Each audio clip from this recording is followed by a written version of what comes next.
I find Ruth very available by flag or telephone. She's really a great asset for our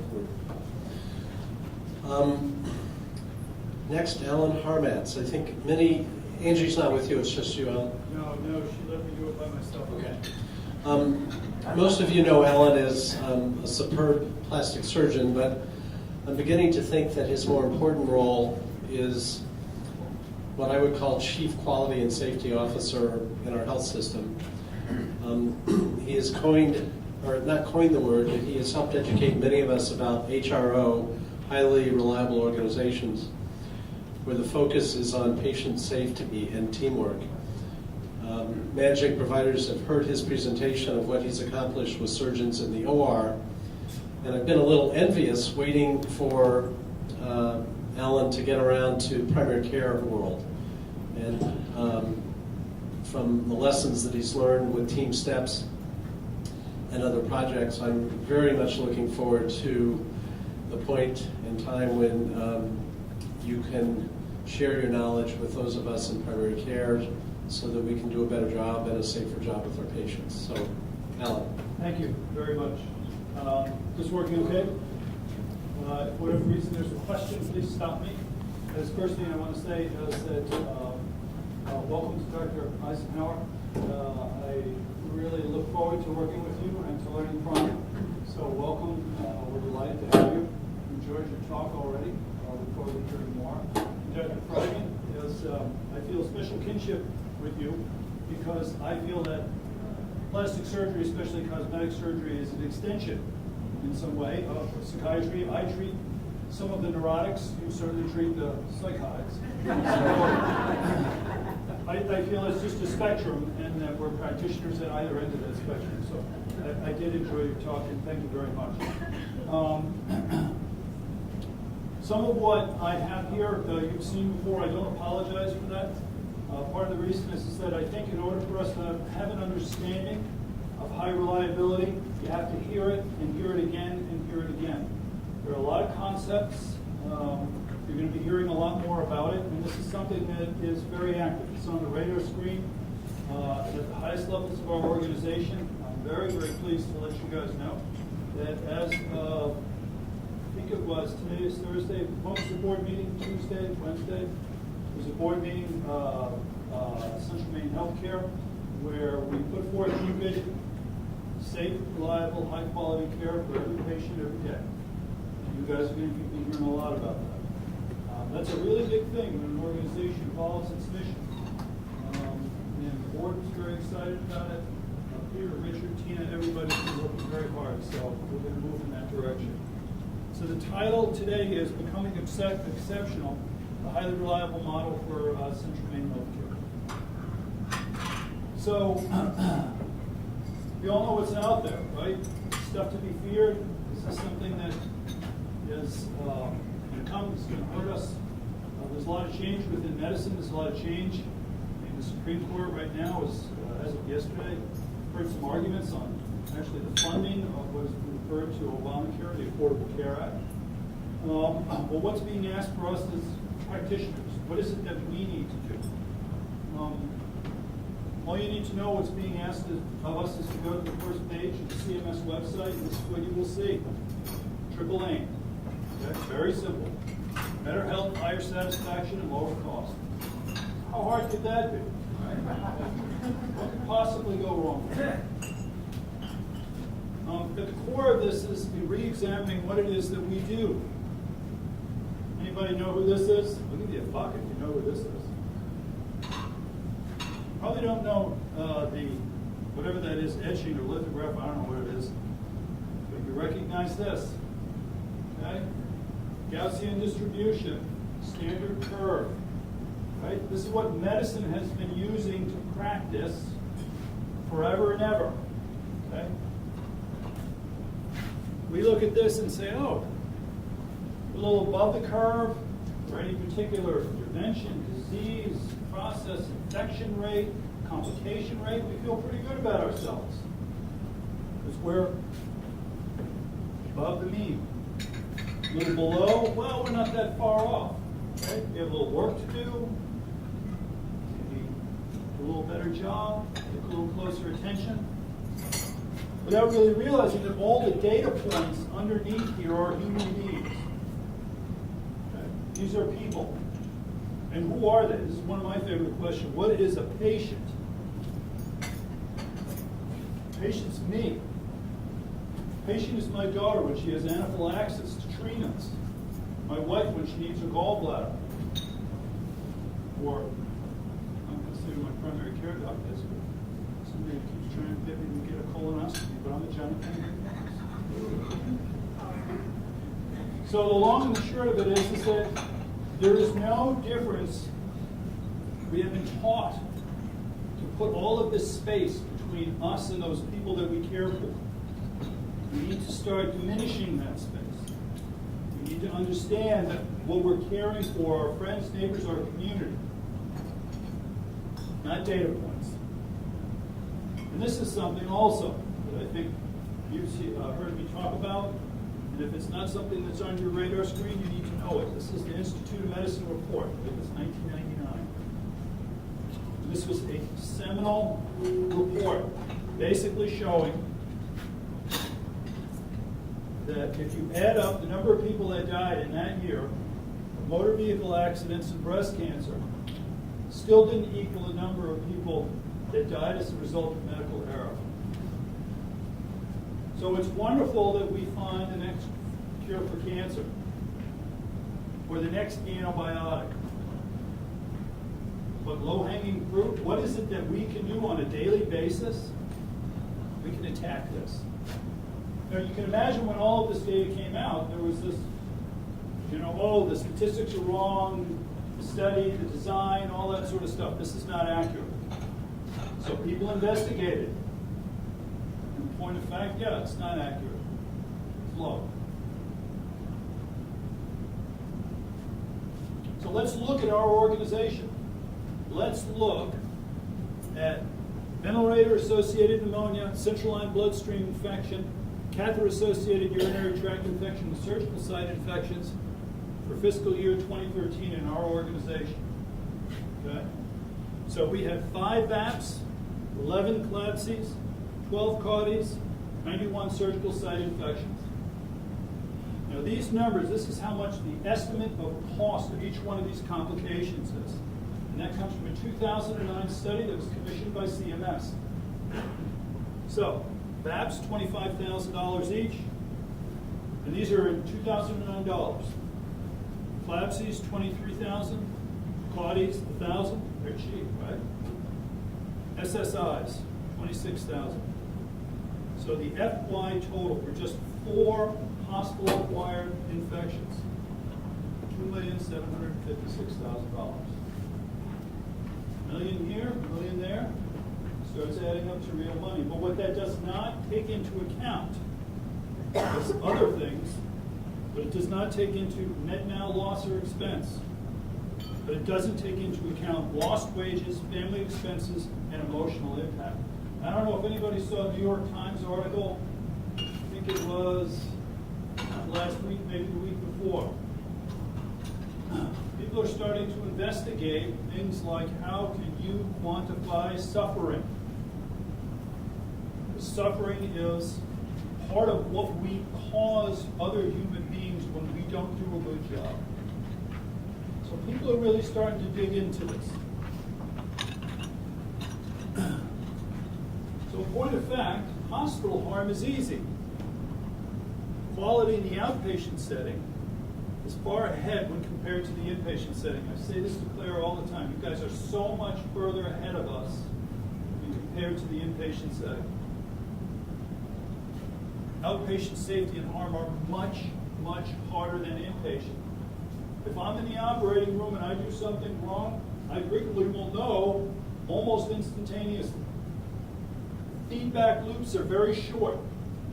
They're not on the right antibiotic. I didn't give them the right drug. I didn't do the right procedure in the right way.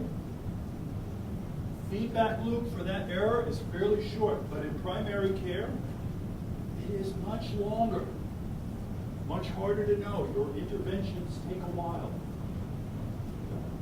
And sometimes you don't even have all the information that you need to in whether or not your intervention is working. So harm from poor chronic disease management, not particularly well understood. I'm going to present some of that to you because that's really where we're going to be focusing. Human cost. Human cost of chronic diseases cannot be ignored. Chronic disease causes 7 out of every 10 deaths. Chronic disease such as diabetes, cancer, heart disease, leading causes of disability and death within the United States. And about 25% of people with chronic diseases have some type of activity limitation.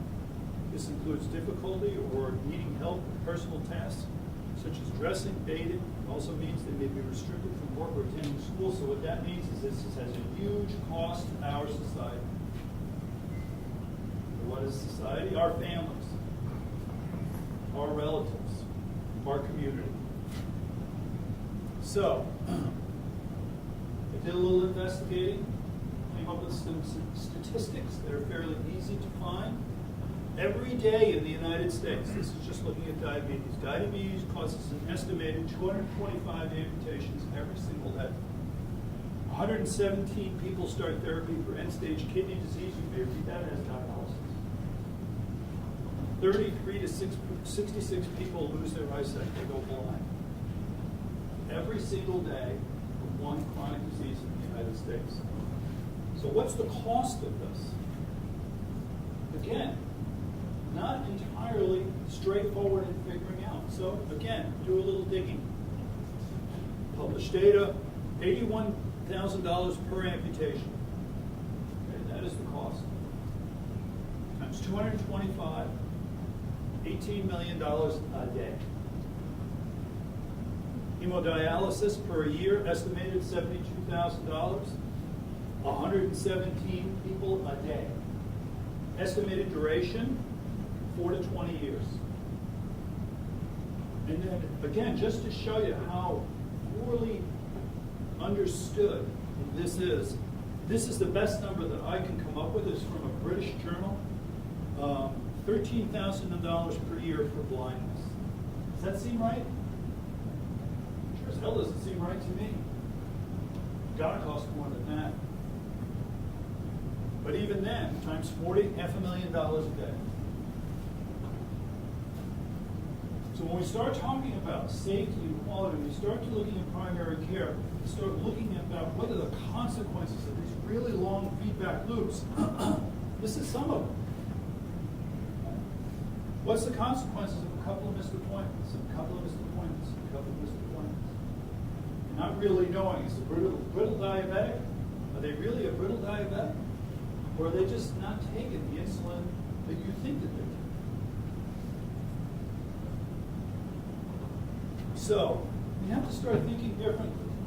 You have to start looking at the problem differently. You have to start interacting with our patients differently. Pathway to becoming exceptional does not look like a bell-shaped curve. It's just not going to cut it anymore.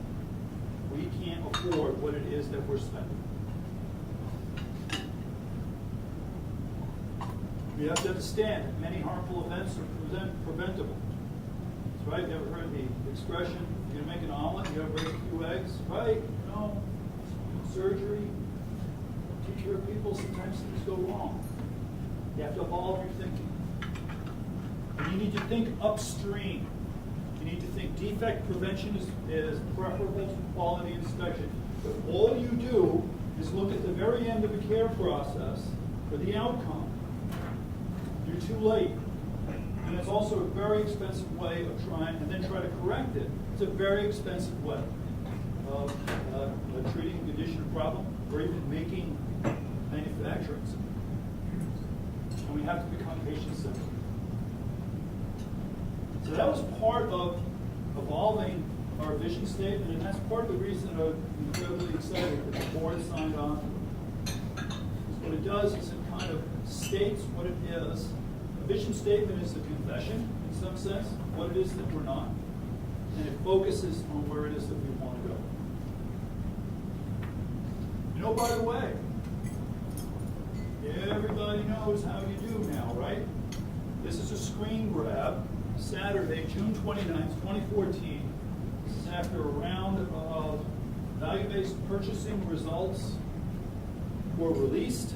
main hospitals could face penalties for high rates of infections and complications. Anybody know which hospital this is? Name us. Maine Med. Right? We were the largest hospital in Maine not to get dinged. So we're already doing okay. Our leadership, there are people that have been working very hard on this. We have some momentum. So the point is that this isn't just something that we know about. This is something that everybody knows. Patients. So we have a state that has 1.3 million people, and that population has been fairly stable for a really long time. And there are several other organizations, right? So either we steal patients from someone else, or we convince patients to come to us. The way that we're going to be able to compete is on the basis of quality and safety and experience. Very simple.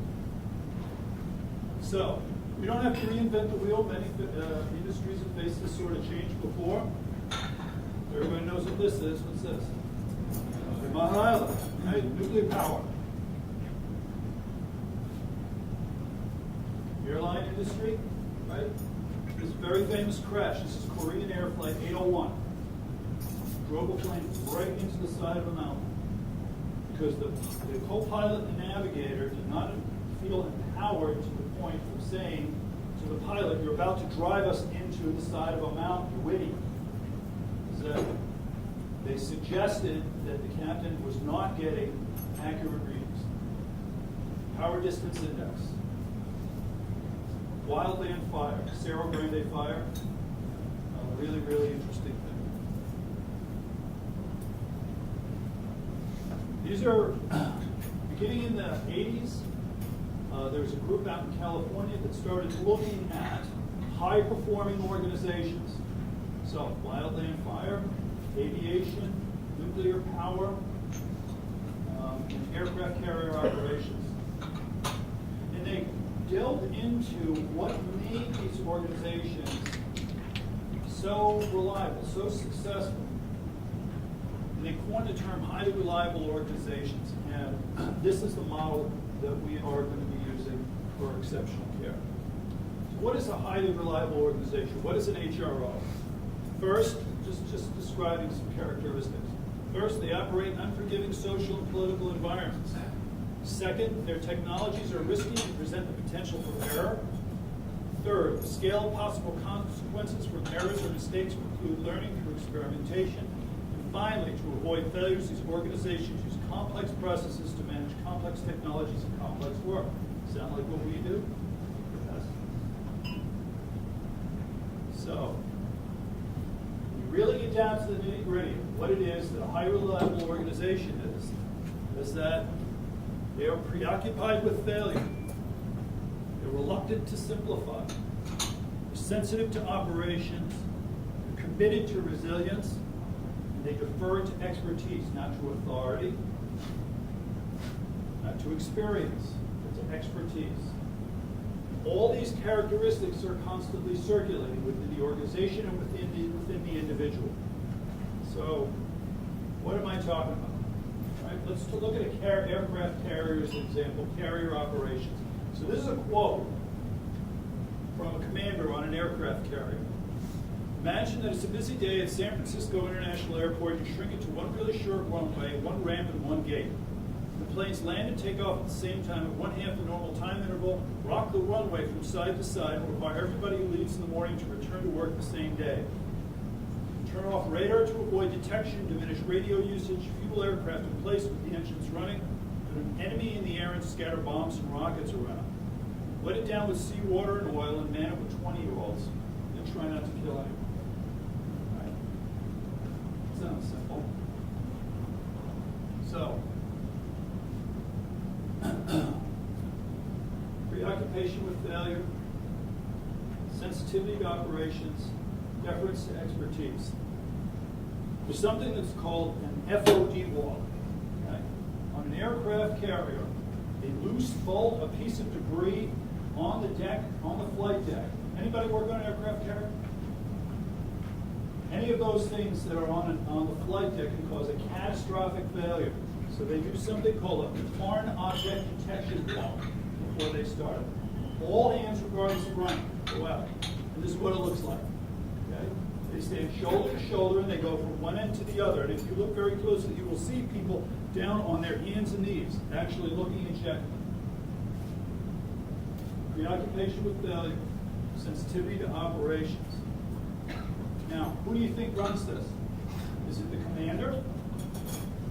Who does he know about the flight deck? He doesn't know anything about the flight deck. It's the 20-year-olds. Because they're the ones, that's where they live. They live out on the deck. Deference to expertise.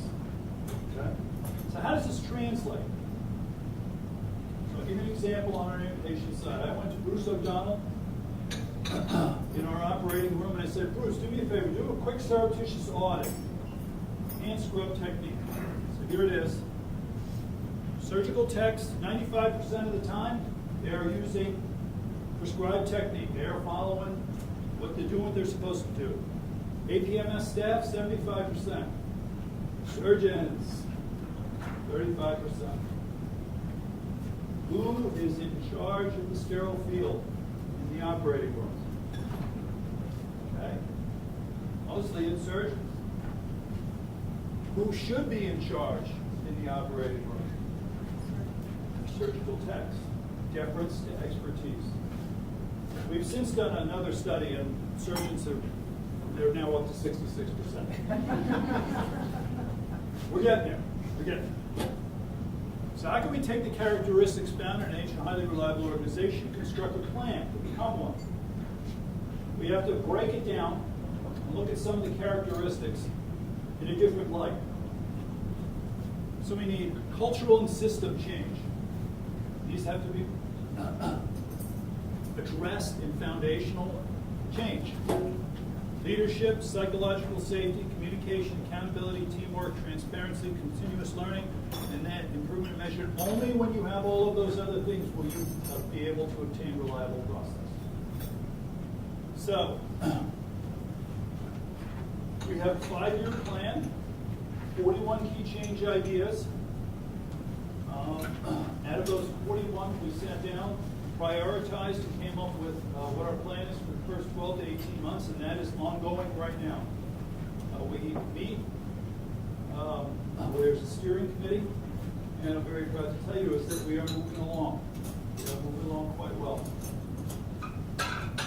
So, one of the things that comes out of this plan is communication. Exchange of information between a sender and a receiver. Effective communication skills are vital for patient safety. Effective communication also enables team members to effectively relay information. And if you look at safety, risk, and harmful events, I think I have that on the slide that's coming up. Communication is present anywhere from 60 to 80%. Errors in communication present anywhere from 60 to 80%. Show you that video. Let's skip it. Joint Commission data continues to demonstrate blah blah blah like I just said. So how can we work better together? How can we establish, teach communication and teamwork? Well, this is something called team steps. Okay? We've already begun to roll it out in the organization. Is that we've given team steps training to the executive team, components of it, to the hospitalists and the nurses on the floor. I'll review some of that when we've gone big into the operating room. We're about to do GI and OB. It's an evidence-based teamwork system. It was developed by the Department of Defense. Although if you are at Israel Hospital, they were the ones that originally developed it, but that doesn't mean. The DOD,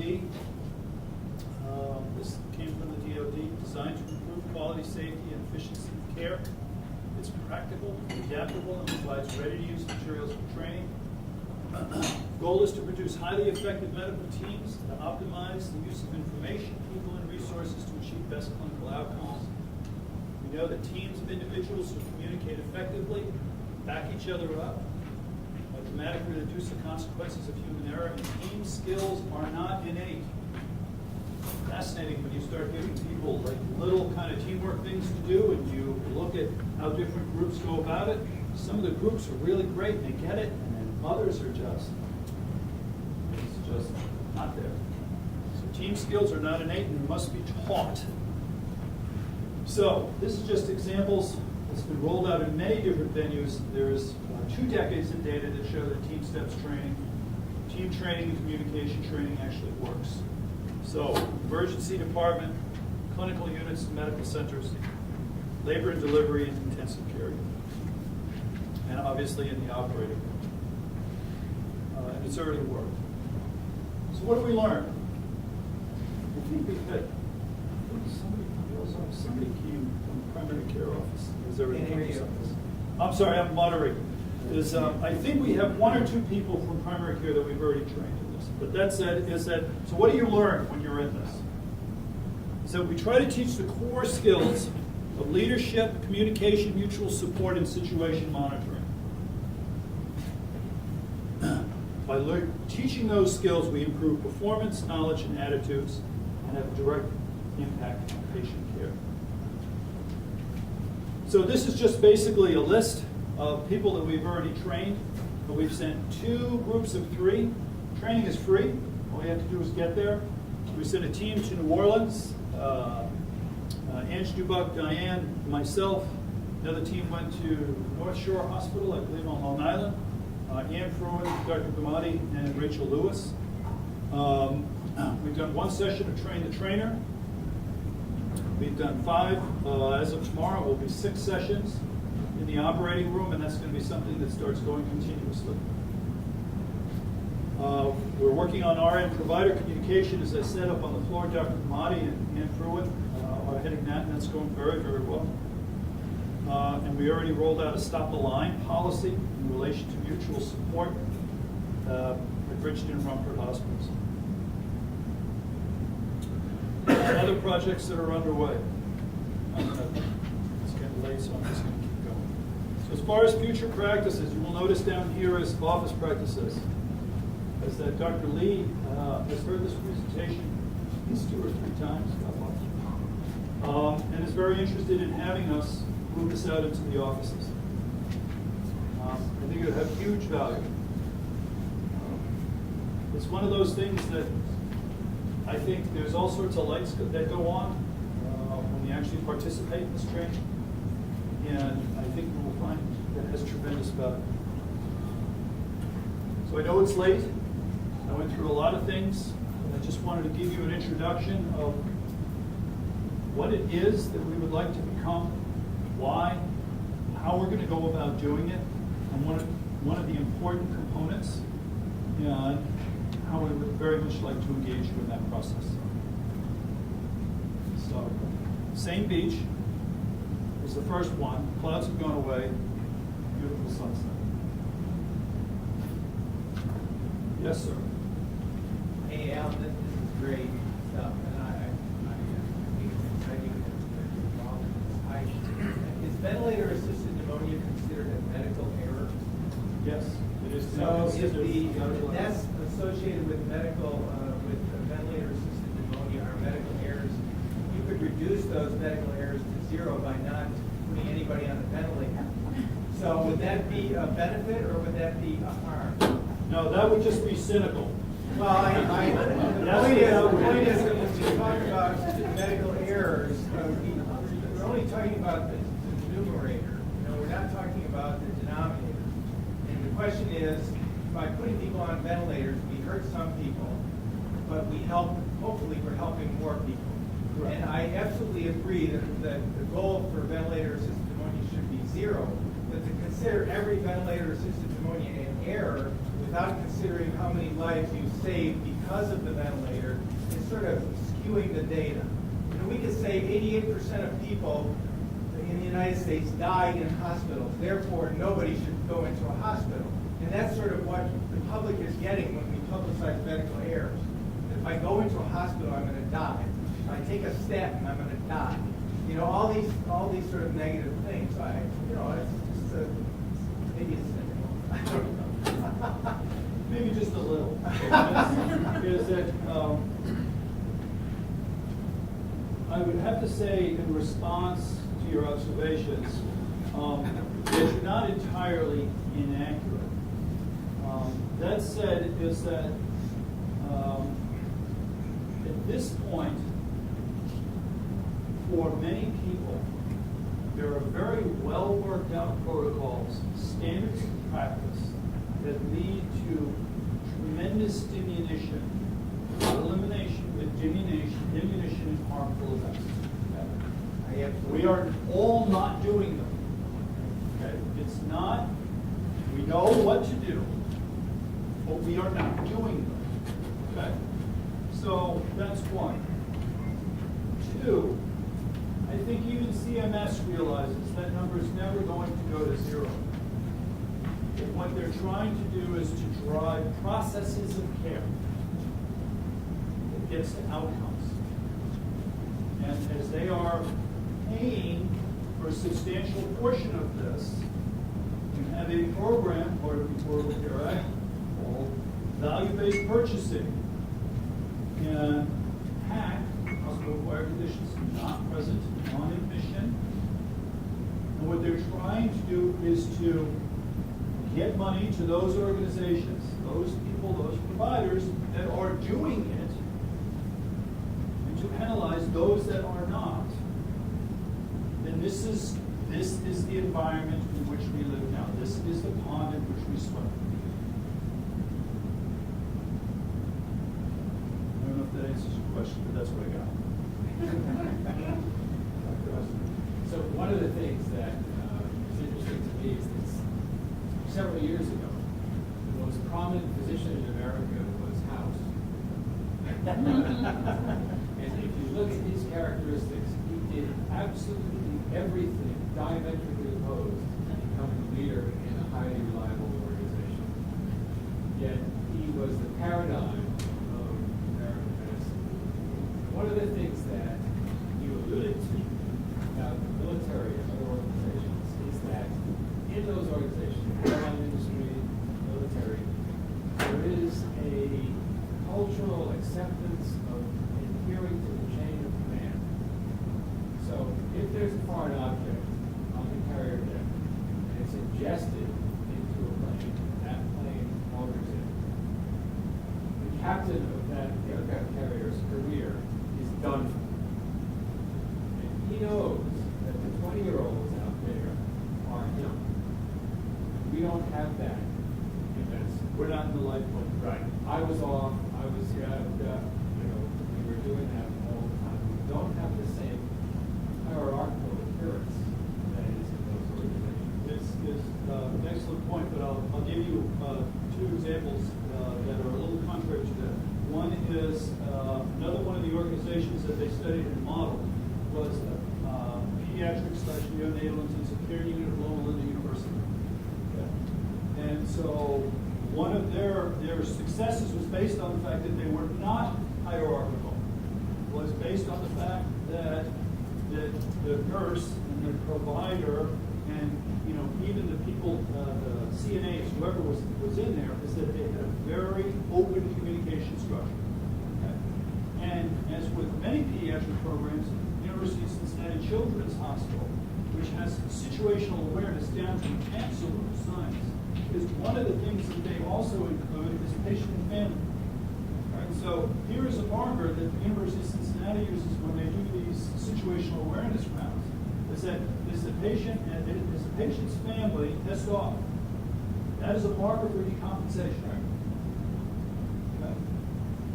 So in some sense, not necessarily hierarchical. The flow of information. Military works that way. The other one also is wildland fire. Okay, fire boss has got a list of people out on the line. Fire boss doesn't list people out on the line. What happens is that you have a 100-acre prescribed fire that then causes $3 billion worth of damage and engulfs a radioactive nuclear research facility. Okay? Generally something you want to try to avoid. So I think that there's examples on either side. Right. Do you guys have any questions? Because this is where you're going to go. And I'm going to get over the problems. You're going to be eyes and ears. It's going to be awesome. Anything else? Thank you very much.